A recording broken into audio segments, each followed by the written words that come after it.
इस वक्त वर्तमान में मध्य प्रदेश के बालाघाट जिले में रेत का कोई अगर घोटाला कर रहे हैं तो वह बालाघाट के कलेक्टर मृणाल मीणा हैं, जो लगातार रेत का घोटाला करके नदियों से रेत की चोरी करवा के नदियों को बर्बाद कर रहे हैं और रेत का ठेका लेने वाली कंपनी और पूर्व के रेत माफिया को लगातार बचा रहे हैं और नदियों को पूरी तरह से छलनी करवा रहे हैं, पानी में से रेत निकलवा रहे हैं। और इस पूरे मामले पर बालाघाट जिले के 4 कांग्रेस के विधायक खामोश है, भाजपा के 2 विधायक खामोश है, भाजपा की सांसद खामोश है। पता नहीं ये 6 विधायक और एक सांसद क्यों खामोश है। क्या ये तब बोलेंगे जब बालाघाट की जनता बूंद बूंद पानी के लिए तिलमिला के मरने लगेगी? नमस्कार साथियों, मुझे मजबूरन ये वीडियो इसलिए बनाना पड़ रहा है कि मध्य प्रदेश के बालाघाट जिले के कलेक्टर मृणाल मीणा को मेरे द्वारा लगातार रेत ठेका लेने वाली company national energy and services Wainganga mining works private limited के द्वारा जितने रेत के घोटाले किए गए, रेत की चोरी की गई, नदियों को बर्बादी की गई, उसके पूरे सबूत दिए गए। कई बार आवेदन दिया गया साथियों, उसके बाद भी बालाघाट के कलेक्टर ने इस सारे घोटाले को दबाया और कोई जांच नहीं करवाई साथियों, और वो लगातार इस कंपनी को बचा रहे हैं और पूर्व के ठेकेदार राजेश पाठक को बचा रहे हैं साथियों। कई हजार करोड़ रुपए का यह घोटाला है साथियों, जिसके ऊपर पर्दा बालाघाट का कलेक्टर मृणाल मीणा डाल रहे हैं। मेरे द्वारा सारे लीगल सबूत उनको दिए गए हैं, जीपीएस लोकेशन की फोटो दी गई है, सीडी में वीडियो दिए गए हैं और कई सारे आवेदन लिखे गए हैं। उसके बाद भी कलेक्टर सारे मामलों को दबा रहे हैं साथियों। मैं एक ताजा उदाहरण देना चाहता हूं साथियों कि मध्य प्रदेश के बालाघाट जिले के कटंगी विधानसभा क्षेत्र के गांव के किनारे एक नदी बहती है, बावनथड़ी नदी। और साथियों, बावनथड़ी नदी में कोडबी में, बमनी में, हरदोली में, चंदरकुआ में, तीजू टिकाड़ी में, चिचोली में रेत के लगभग 10,000 से भी ज्यादा डंपर के अवैध भंडारण किए गए थे साथियों। और वो सारे भंडारण निजी भूमि पर किए गए थे, किसानों की भूमि पर किए गए थे साथियों, नदी किनारे।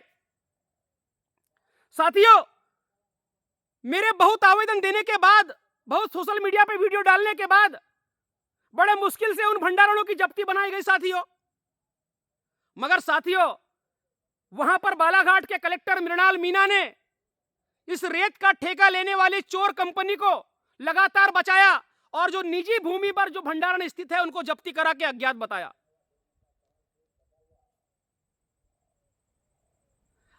एक समझने वाली बात है साथियों, मेरे खेत में कोई बड़े बड़े रेत के पहाड़ खड़े कर दे और मुझे पता नहीं रहेगा कि किसने पहाड़ खड़ा किया। साथियों, नियम से बालाघाट के कलेक्टर ने उन जमीन मालिकों के ऊपर मामला पंजीबद्ध करना था रेत चोरी का और उनको जेल में डालना था।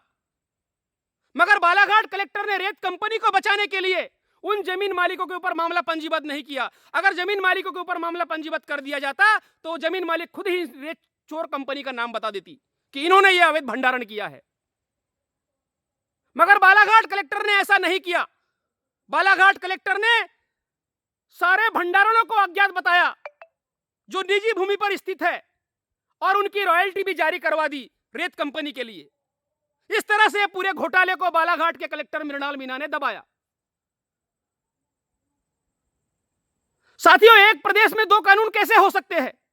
दिनांक 4 जनवरी 2024 और दिनांक 5 जनवरी 2024 को मेरी शिकायत के ऊपर मध्य प्रदेश गवर्नमेंट ने जो कमेटी गठित की थी, जिसकी अध्यक्षता जबलपुर कमिश्नर अभय वर्मा कर रहे थे, और उन्होंने 4 जनवरी 2024 और 5 जनवरी 2024 को छापामार कार्रवाई बालाघाट जिले में की।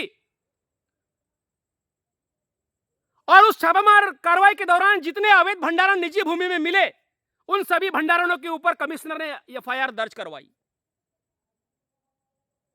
बालाघाट कलेक्टर के नेतृत्व में इनके खनिज अधिकारियों ने सैकड़ों भंडारण जब्त किए जो निजी भूमि में पाए गए। मगर साथियों, बालाघाट कलेक्टर ने आज दिनांक तक किसी भी निजी भूमि मालिक के ऊपर एफआईआर दर्ज नहीं करवाई और ना उसके आदेश दिए। इसका मतलब सीधा सीधा साफ है कि पूर्व के ठेकेदार रेत चोर, रेत माफिया राजेश पाठक को और वर्तमान में काम कर रही रेत चोर company national energy and services Wainganga private limited, इसके ऊपर मामला पंजीबद्ध नहीं कराया गया साथियों। और साथियों, अभी भी वर्तमान में मध्य प्रदेश के बालाघाट जिले के बमनी ग्राम में पानी के अंदर से रेत निकाली जा रही है, जिसकी जानकारी कल बालाघाट कलेक्टर मृणाल मीणा को मैंने दी और वीडियो भी दिया। और पानी के अंदर से वहां रेत निकाली जा रही है जो एनजीटी के नियम के विरुद्ध है। उसके बाद भी कलेक्टर ने वहां की चोरी बंद नहीं करवाई और लगातार इस कंपनी को सह देते जा रहे बालाघाट के कलेक्टर मृणाल मीणा। यह कंपनी लगातार सरकार के राजस्व की चोरी करते जा रही थी साथियों।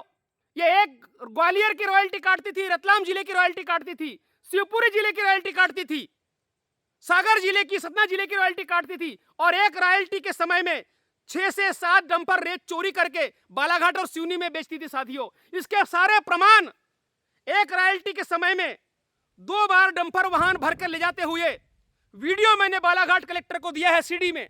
उसके बाद भी बालाघाट कलेक्टर इस कंपनी का ठेका निरस्त करवाने के लिए लेटर नहीं लिख रहे हैं और लगातार इस चोर कंपनी को वो बचा रहे हैं साथियों। अभी वर्तमान में जो कंपनी 1 अक्टूबर के बाद से रेत का काम कर रही है, वो अपने मन मर्जी से जहां चाहे वहां मुनारे खड़ा कर दे रही है, बिना सीमांकन के, बिना पर्यावरण की अनुमति के, और लूट मचाई हुई है साथियों। और दुर्भाग्य की बात यह है साथियों कि ये जो वर्तमान में काम कर रही है रेत चोर कंपनी, इस कंपनी ने ऐसे अपराधियों को काम में रखा है जिनके ऊपर 20-20 मामले, 25-25 मामले चल रहे हैं और लगातार हर महीने 1-2 महीने के बाद वो अपराध करते जा रहे हैं। बालाघाट कलेक्टर ने आदेश देकर मेरे ऊपर एक फर्जी मामला जो पूर्व में बनाया गया था, उस मामले में वह वाराणसी के एसडीएम के द्वारा प्रतिबंधात्मक कार्रवाई करी 110 की मेरे ऊपर फर्जी मामला बना के एक मामले में, और उस मामले के लिए मेरे ऊपर प्रतिबंधात्मक कार्रवाई की और मुझे अनशन नहीं करने दिया, धरने पर नहीं बैठने दिया साथियों इन चोरों के खिलाफ। मगर बालाघाट जिले में 20-20, 25-25 मामले जिनके ऊपर है और जो लगातार अपराध कर रहे हैं अपराधी, उनके ऊपर ये जिला बदर की कार्रवाई नहीं कर रहे हैं और अपराधियों को कंपनी द्वारा काम में रखा गया है जो इस जिले का माहौल बिगाड़ेंगे और इस जिले में कभी भी कोई भी बड़ी दुर्घटना करवा सकते हैं साथियों।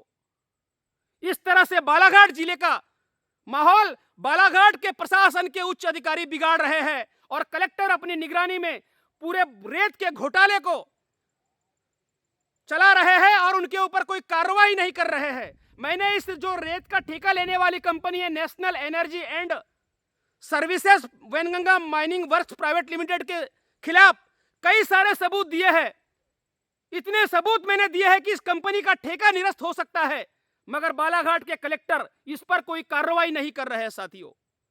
और बड़ी गंभीर बात है साथियों कि बालाघाट जिले में कांग्रेस के 4 विधायक हैं, भाजपा के 2 विधायक हैं, भाजपा की 1 सांसद है। ये खामोश है नदियों की बर्बादी के ऊपर। मैं और क्या साबित कर दूं? एक रेत चोर रमेश दुबे, राजेश पाठक के आदमी के ऊपर मैंने मामला पंजीबद्ध करवाया हूं, शिकायत करवा करके। एनजीटी ने उसकी जांच की थी, दिल्ली एनजीटी ने, और वो अभी तक फरार है। राजेश पाठक की कई मैंने जब्ती बनवाई है और उसके खिलाफ कई सबूत दिए हैं, उसकी जांच नहीं की जा रही है। लगातार रेत माफिया, रेत चोर राजेश पाठक को बचाया जा रहा है, उसके बेटे को बचाया जा रहा है। वो भाजपा का कार्यकर्ता है साथियों और कांग्रेस इसके ऊपर खामोश है। क्या बालाघाट के 6 विधायक और बालाघाट की सांसद नदियों की बर्बादी पे तब बोलना शुरू करेंगे जब बालाघाट के लोग बूंद बूंद पानी के लिए मरना शुरू करेंगे?